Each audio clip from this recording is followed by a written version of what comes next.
already know just where I be, dog.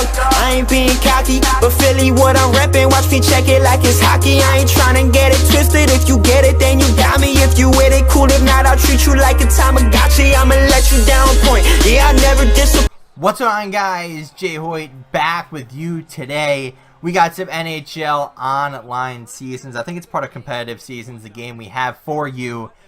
And for the first time ever, we got stream sniped.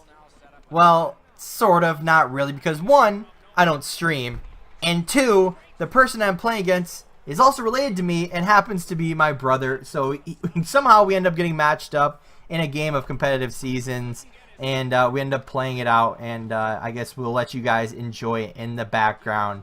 But, you know, this game, we talked about it afterwards, and I'm not going to release what we actually said, but he was kind of frustrated with, you know, how he was playing, and the fact that he couldn't really kind of wrestle with the idea of playing correctly in NHL 19.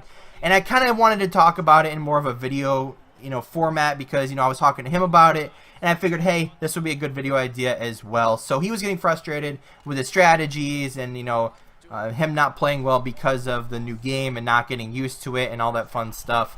So let's just start off with, you know, kind of things you need to have success in NHL 19. So the first thing is, do you have a good team? Do you have a decent team? What kind of team do you have? And, you know, in my brother's case, I know he has a good team, so, you know, that's not really his issue. But that's kind of a good starting point. Do you have good players? Do you have, you know, mainly fast players? In this game, especially with the lower overalls of the HUT players to start, and you know, the superstar players are kind of the only really high-rated ones. The kind of lower tier 82s, 83s, 84s that are still fast. Those players can actually be kind of like dark horse players for you. Like, you look at a guy like Dylan Larkin for me. I think he's an 82 overall, but he can skate and he's super fast. And you know, he's actually a pretty good player for me. Does he get the most points? No, but I can create a lot of offense with him. So kind of an idea for some players is try to get some faster players. I mean, sometimes the superstar players are not the best ones to have.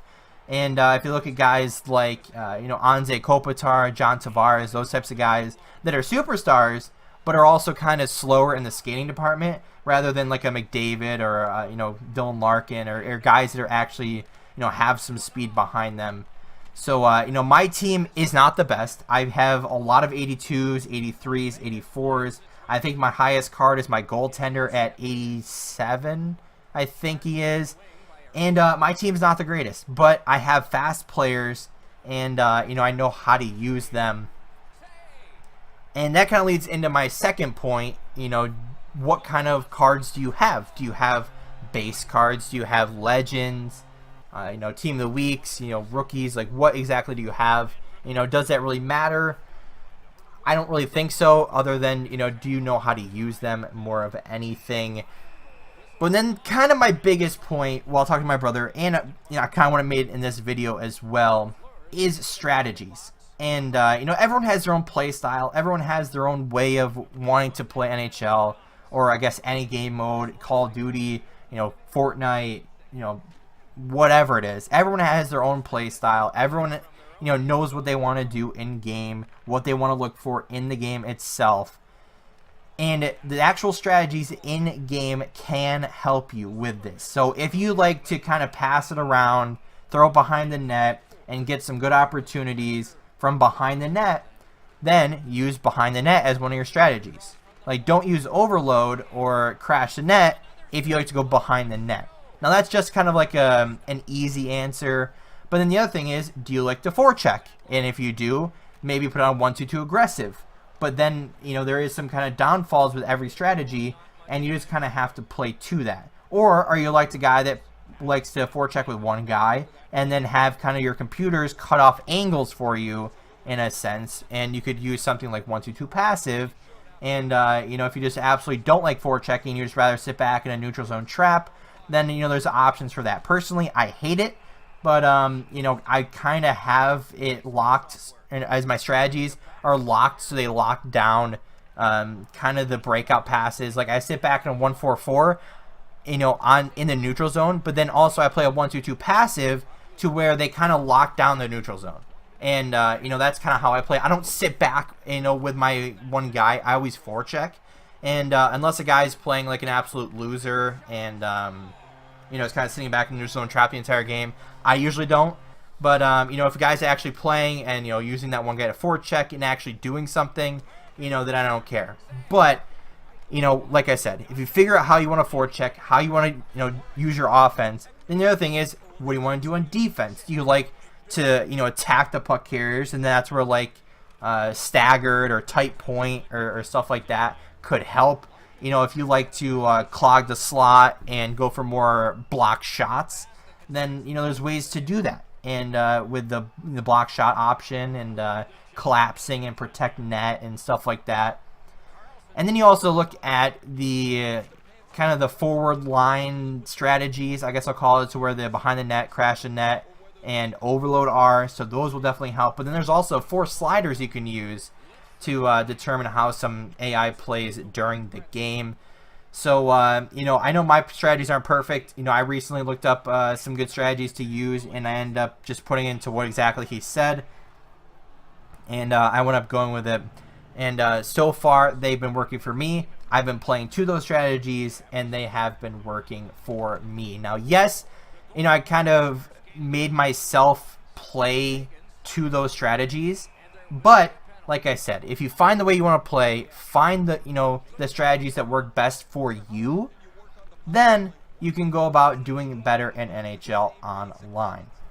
Now, I know I don't want to make it sound like, oh, it's strategies, it's all what your team is. No, it's also about how you play in game, right? If you look at NHL, just say go back to NHL like 15, I think NHL 14, one of those 2 games, all you had to do was a little forehand, backhand, stride, deke, and then shoot it, and it was a goal, right? That's all you had to do. You didn't have to do anything else. It just went in. And then there was the year of the one-timer. There was the year of the cross crease. This year is kind of like, I don't know what the year is, to be honest. I mean, it's kind of like a little bit of a mix of everything in a sense. And you just kind of have to get the defense moving and find an open opportunity. You can't just go down every single time and try to cross crease it. You can't go down every single time and try to snipe it from a certain spot. You can't go down every time expecting to try to get on a breakaway and then do whatever. It just doesn't work like that. And I know myself early in the game, I was having some problems because coming from NHL 18, there was a way to play. And in NHL 19, everything's changed, right? There's a new skating system. There's a new hitting system. They changed a lot of mechanics to the game. And, I was not used to it. Like this year, you really get penalized if you stick check a lot.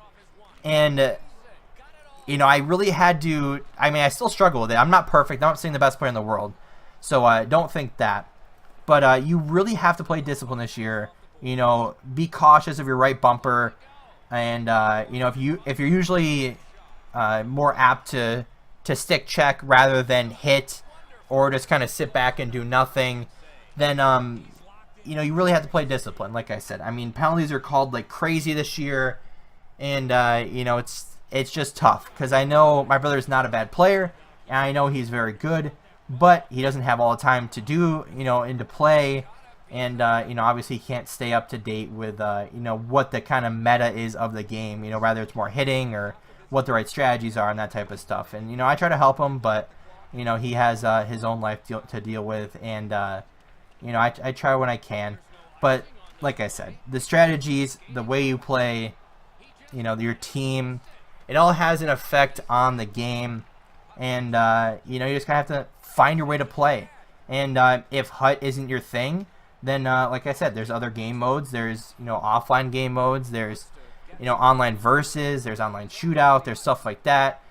Now, not to bash my brother in any sense, but he's kind of been playing the same way for, a couple of years in a sense, altering his game style a little bit. So in this game, I know how he plays. So I know what he wants to do before he does it, essentially. So that kind of helps. Obviously, I have more time to play than him as well. So that kind of helps out in my point of view.